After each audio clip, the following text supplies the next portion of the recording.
First Contact and Betrayal. The Starship Odyssey drifted silently through the Kuiper Belt, its advanced sensors probing the darkness of space.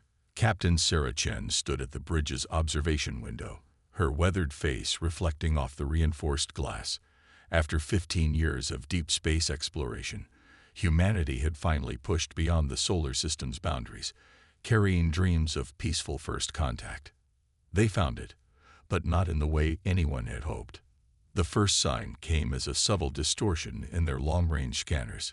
"Captain, we're picking up unusual energy signatures," reported Dr. James Wilson, his dark fingers dancing across the holographic display. "The pattern suggests artificial origin." Chen's heart raced, but her voice remained steady. "Show me." The main screen flickered to life, revealing 3 massive vessels emerging from what appeared to be a tear in space itself. Their obsidian hulls absorbed nearby starlight, making them look like moving voids against the cosmic background. They were beautiful in their alienness, but something about their approach patterns set off warning bells in Chen's mind. "Open communications on all frequencies," she ordered. Standard first contact protocols. The Odyssey's communication array broadcast humanity's carefully crafted greeting message, a combination of mathematical sequences and peaceful intentions translated into multiple formats. Minutes stretched into hours as they waited for a response. The answer came in the form of a plasma beam that nearly cut their ship in half. "Evasive maneuvers," Chen shouted as more energy weapons lanced through space. The Odyssey's engines screamed in protest as they pushed the research vessel beyond its designed limits. "Getney Earth Command, Priority Channel."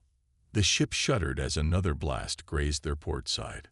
"Hull breach on Deck 3, reported Lieutenant Rivera from Tactical.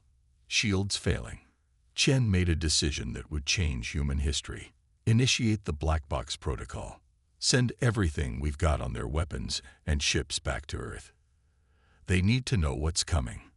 The Quantum Entanglement Transmitter, a prototype device intended for emergency communications, activated just as the alien vessels surrounded them. Chen watched the confirmation signal flash green and allowed herself a grim smile. They might not survive this encounter, but humanity would not face this threat unprepared. The Nexer Empire, as they would later be known, had made their first critical mistake. They assumed that destroying an exploration vessel would demoralize humanity. Instead, they had given Earth something invaluable: advance warning and technical data about their capabilities. When news of the Odyssey's destruction reached Earth, the response was not panic but cold fury. Within hours, the United Earth Council convened an emergency session. The age of peaceful exploration was over. The age of human military supremacy was about to begin. In underground facilities across the planet, dormant defense projects roared to life. The Prometheus Initiative, a theoretical weapons development program, received unlimited funding. The lunar shipyards, officially designated for civilian spacecraft construction, began retooling for military production. Most importantly, the quantum data burst from the Odyssey provided crucial insights into Nexer technology. Their energy weapons, while devastating, operated on predictable frequencies. Their faster-than-light drive left distinct signatures that could be tracked. Even their supposedly impenetrable shields had observable fluctuation patterns. Admiral Viktor Petrov, addressing the newly formed Earth Defense Force, summed up humanity's response. "They think they've found an easy conquest. What they've actually found is a species that has spent its entire history preparing for this moment. We've imagined this scenario in 1,000 stories. We've played it out in 1,000,000 simulations. Now it's time to show them why humanity has survived every challenge it has ever faced." The Nexer Empire had expected to find a primitive civilization barely capable of interplanetary travel. What they found instead was a species that had spent centuries imagining and preparing for this very conflict. Every science fiction story, every war game, every theoretical defense scenario was about to become humanity's greatest advantage. As the first wave of Nexer ships approached the solar system, they encountered not panic or submission, but a species already mobilizing for total war. The humans they had dismissed as primitive had spent generations thinking about space combat, developing theoretical strategies, and imagining countermeasures to technologies they hadn't even encountered yet. The Odyssey's sacrifice had given humanity time. Time to prepare, time to adapt, and time to demonstrate why underestimating human ingenuity was the greatest mistake any species could make. The Great Preparation.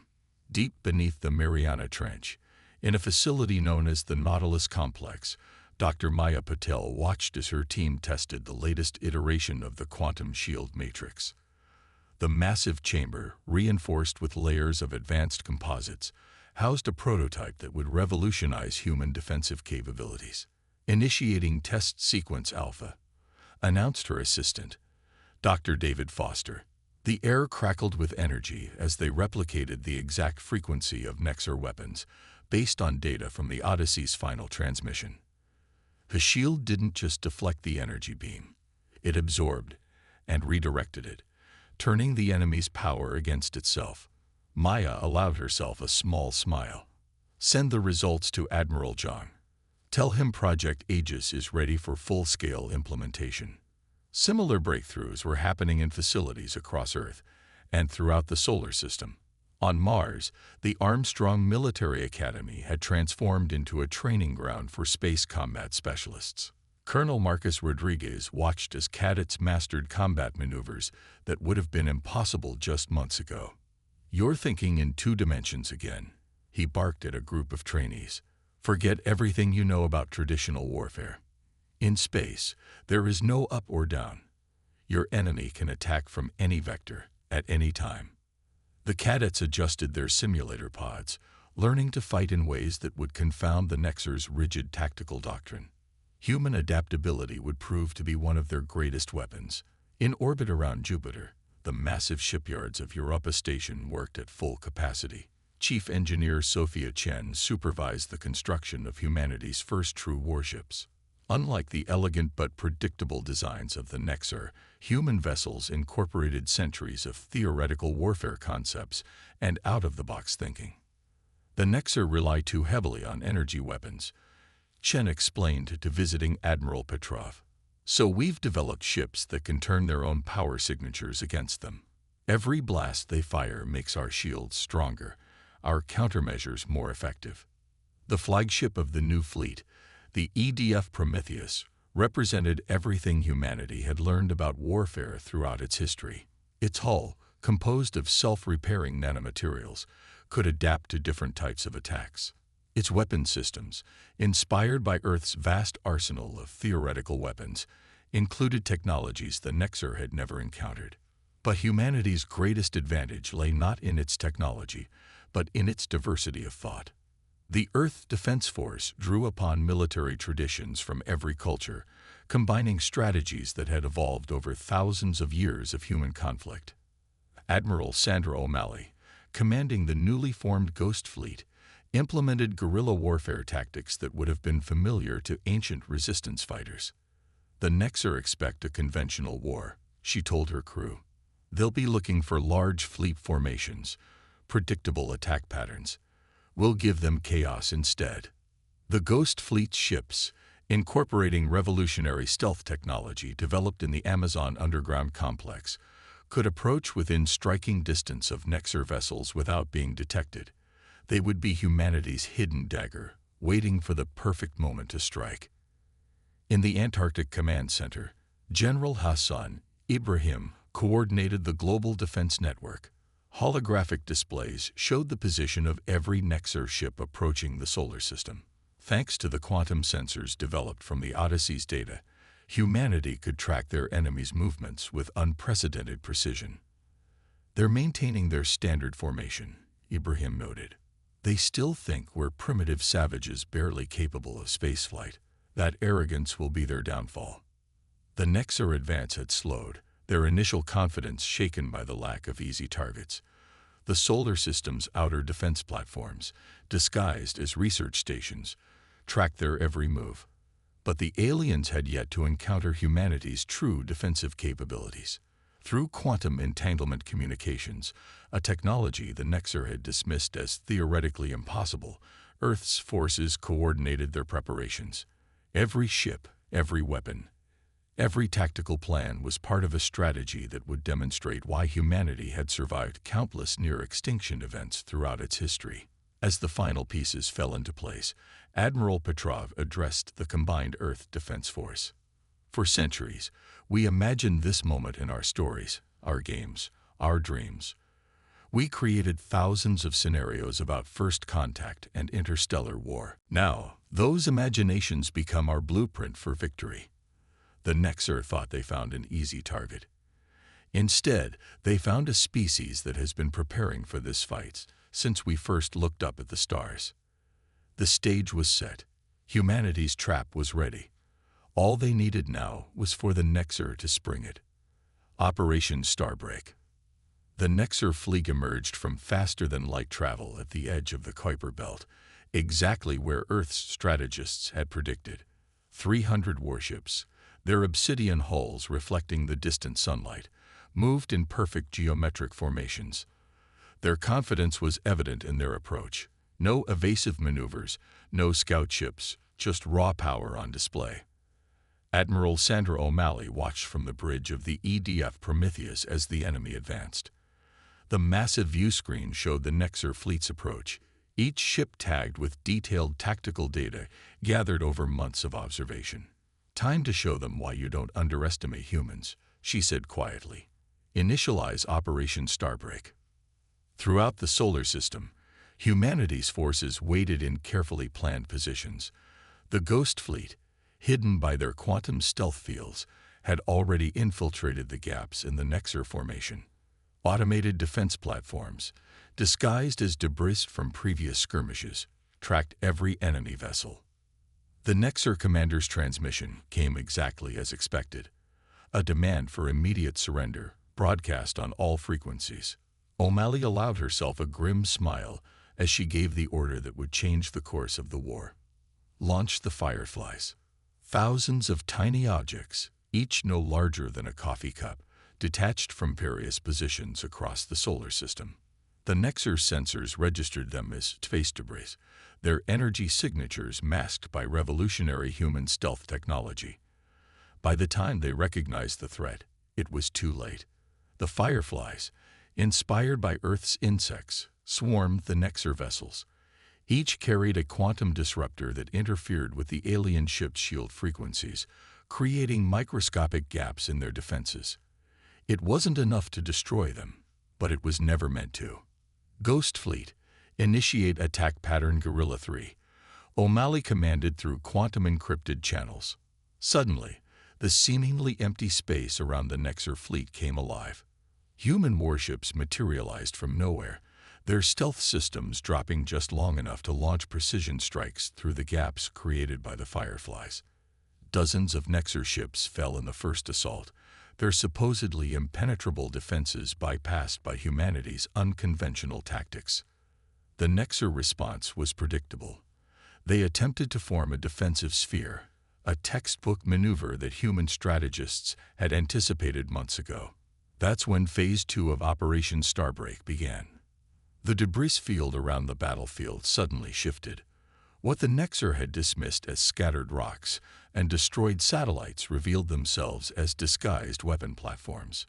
Caught between the Ghost Fleet's hit-and-run attacks and the crossfire from the platforms, the alien formation began to break apart. "They're responding exactly as the simulations predicted," reported Captain Chen from Tactical. "Their battle doctrine doesn't account for asymmetrical warfare." The Nexer's rigid military hierarchy, which had helped them conquer countless less advanced civilizations, became their greatest weakness against humanity's fluid, adaptable strategy. Each time they attempted to counter one threat, they exposed themselves to another. But the true genius of Operation Starbreak wasn't in its initial success. It was in what it revealed about the enemy. Every defensive reaction, every counterattack, every communication frequency the Nexer used was being analyzed in real time by quantum computers hidden in bases throughout the solar system. Dr. Maya Patel, monitoring the battle from the Nautilus complex, watched as the data poured in. "We're seeing patterns in their shield modulation," she reported to Admiral O'Malley. "Each time they adapt to one of our attacks, they follow the same mathematical progression. We can predict their defensive algorithms now." The Nexar fleet, for the first time in their history, found themselves facing an enemy that could learn and adapt faster than they could. Human ships seemed to anticipate their tactics before they executed them. Every strategy they had successfully used against other species failed against humanity's unconventional warfare. As the battle reached its climax, O'Malley revealed humanity's final surprise. The quantum shield matrix, developed by Dr. Patel's team, didn't just protect human ships. It could project a containment field around enemy vessels. One by one, Nexar ships found themselves trapped in bubbles of warped spacetime, unable to maneuver or escape. The counterstrike. 3 months after Operation Starbreak, humanity's celebration of victory was cut short. The Nexar returned, but this time they came prepared. Their fleet, nearly twice the size of the first invasion force, had been modified to counter humanity's previous tactics. Their ships now carried countermeasures against the Fireflies, and their formations were designed to resist Ghost Fleet infiltration. In the Mars Command Center, Admiral O'Malley studied the holographic display of the approaching armada. "They've adapted," she noted, "but so have we." The Nexar expected to face the same strategies that had defeated them before. Instead, they encountered Project Phoenix, humanity's next evolution in space warfare. The first hint that this battle would be different came when the Nexar fleet encountered what appeared to be a routine debris field. "Initiate Phoenix Protocol," O'Malley commanded. The debris wasn't debris at all. It was a cloud of advanced nanomachines, each programmed with a fragment of human combat intelligence. As the Nexar fleet passed through the cloud, the microscopic machines attached themselves to the alien ships' hulls, beginning a process that would revolutionize space combat. Dr. Patel, now stationed aboard the EDF Prometheus, monitored the nanomachines' progress.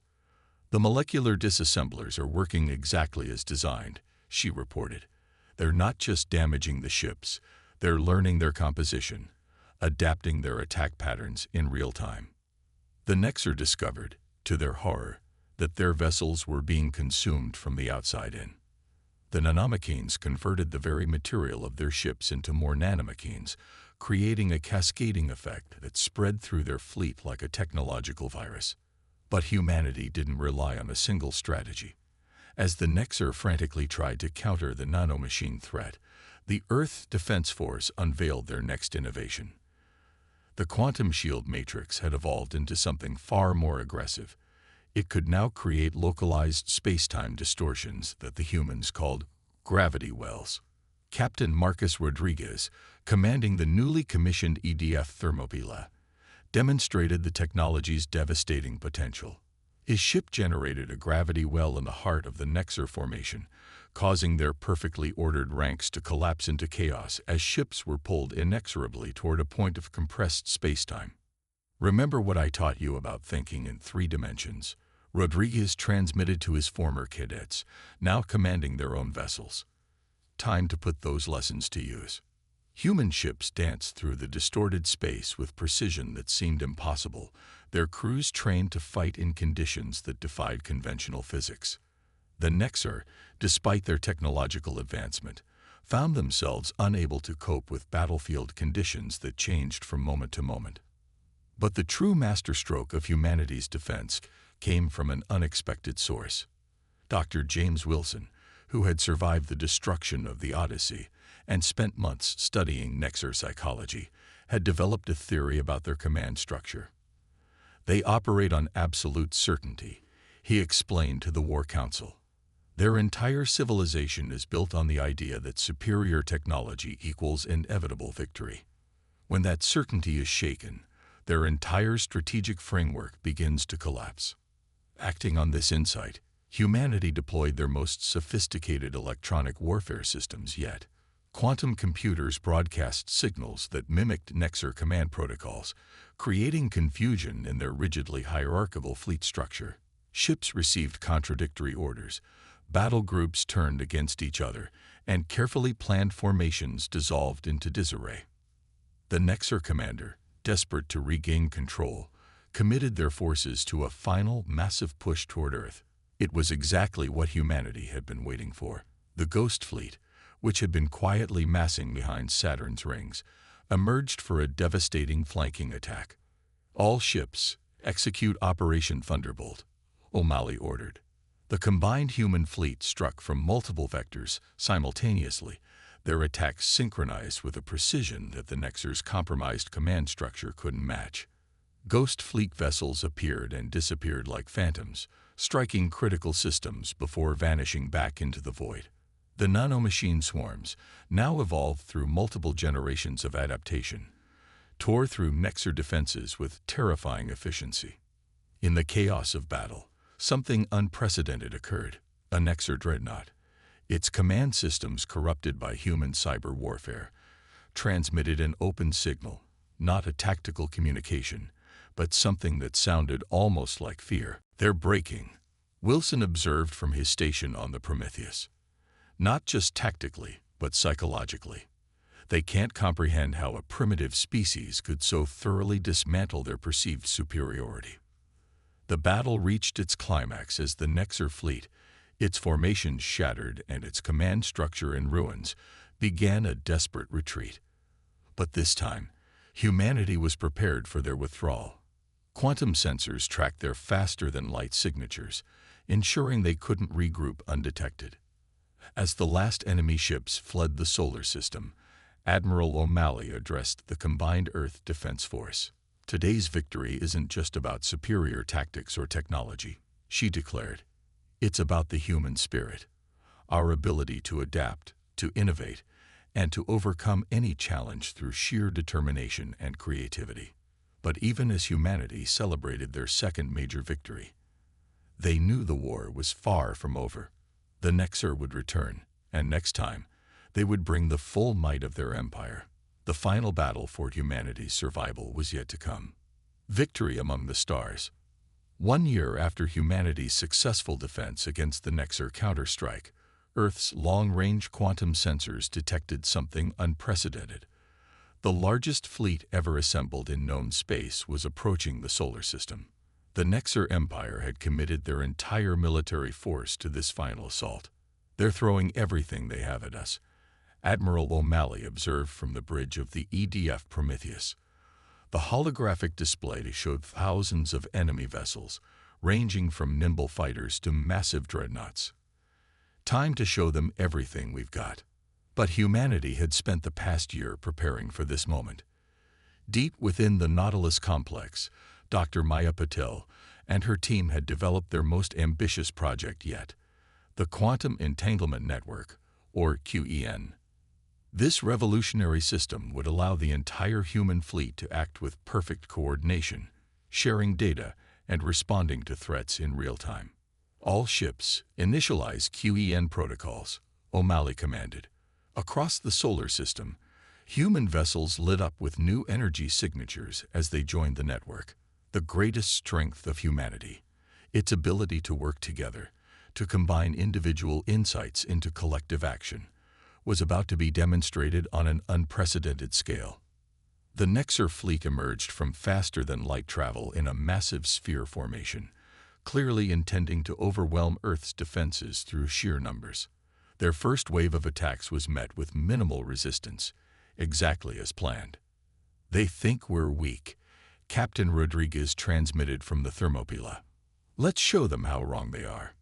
The trap was sprung. The seemingly empty space around the Nexer fleet suddenly came alive with activity. Project Phoenix had evolved. The nanomachines now formed into massive structures, creating instant fortifications and weapon platforms throughout the battlefield. The Ghost Fleet, its stealth systems more advanced than ever, struck from within the enemy formation. But the true game-changer was the QEN. Through quantum entanglement, every human ship could instantly share tactical data and coordinate their actions. When one vessel discovered a weakness in Nexer defenses, the entire fleet immediately adapted their attacks to exploit it. The human armada moved like a single organism, displaying a level of coordination that the hierarchical Nexar command structure couldn't match. Dr. Wilson, monitoring Nexar communications from a secure facility on Titan, detected something unprecedented. Their command channels are showing signs of genuine panic, he reported. They're facing something they've never encountered before, an enemy that can think and act faster than their rigid doctrine can adapt. The battle spread across the solar system as both sides deployed their full arsenal. The Nexar's superior numbers were matched against humanity's superior innovation. Every time the aliens adapted to one human tactic, they faced 3 new ones. The QEN allowed Earth's forces to experiment and evolve their strategies in real time, turning the entire engagement into a proving ground for human creativity. The turning point came when Dr. Patel's team activated the final phase of Project Phoenix. The nanomachines, now evolved through countless generations of adaptation, had learned to interface directly with Nexar technology. Through the QEN, human operators could actually take control of enemy vessels, turning their own ships against them. To all Earth forces, Admiral O'Malley broadcast, "Execute Operation Endgame." The combined human fleet launched a synchronized attack that demonstrated everything humanity had learned about warfare over its long history. Ghost fleet vessels struck from impossible angles, their stealth systems now so advanced that they could appear literally inside enemy formations. The gravity well generators created a complex web of spatial distortions that turned the battlefield into a maze that only human ships, guided by the QEN, could navigate. The Nexar fleet's rigid formation began to break apart as ships were captured by evolved nanomachines or lost in artificial gravity wells. Their commanders, faced with tactics that defied their understanding of warfare, began to retreat in disarray. But this time, humanity wasn't content with merely driving them away. "All ships, deploy the quantum lock," O'Malley ordered. The technology, developed from humanity's understanding of faster-than-light travel, created a bubble of altered space-time around the battlefield. The Nexar fleet found itself trapped, unable to escape into FTL. In that moment, something unprecedented happened. For the first time in their history, the Nexar Empire transmitted a surrender signal. The terms of surrender, negotiated through quantum communications, were straightforward. The Nexar Empire would withdraw from human space, recognize Earth's independence, and share their technological knowledge as reparation for their aggression. More importantly, they would spread word throughout the galaxy. Humanity was not to be underestimated. As the defeated Nexar fleet departed under escort from Ghost Fleet vessels, Admiral O'Malley addressed the combined Earth Defense Force. "Today's victory belongs not just to our military might, but to every human quality that made it possible. Our creativity, our adaptability, our unwillingness to accept defeat, these are the true weapons that won this war." In the years that followed, humanity's influence spread throughout the galaxy. The technology developed during the war, particularly the QEN and Project Phoenix, revolutionized space travel and exploration. Earth became known not just for its military prowess, but for its innovation and ingenuity. The wreckage of the final battle was gathered and repurposed, transformed by nanomachines into a massive space station that would serve as humanity's first extraterrestrial embassy. Its name, chosen by unanimous vote of the Earth Defense Force, was simple but meaningful: Odyssey Station, in honor of the research vessel whose sacrifice had given humanity the warning it needed. The Nexar Empire's attempt to conquer Earth had instead unleashed humanity's true potential. As Earth's ships ventured further into the galaxy, they carried with them a message that would be remembered for generations. Never underestimate the species that had spent its entire history preparing for the impossible. In the central chamber of Odyssey Station, a simple plaque was installed, bearing words that captured the spirit of humanity's greatest triumph: "Through adversity to the stars and beyond." The end.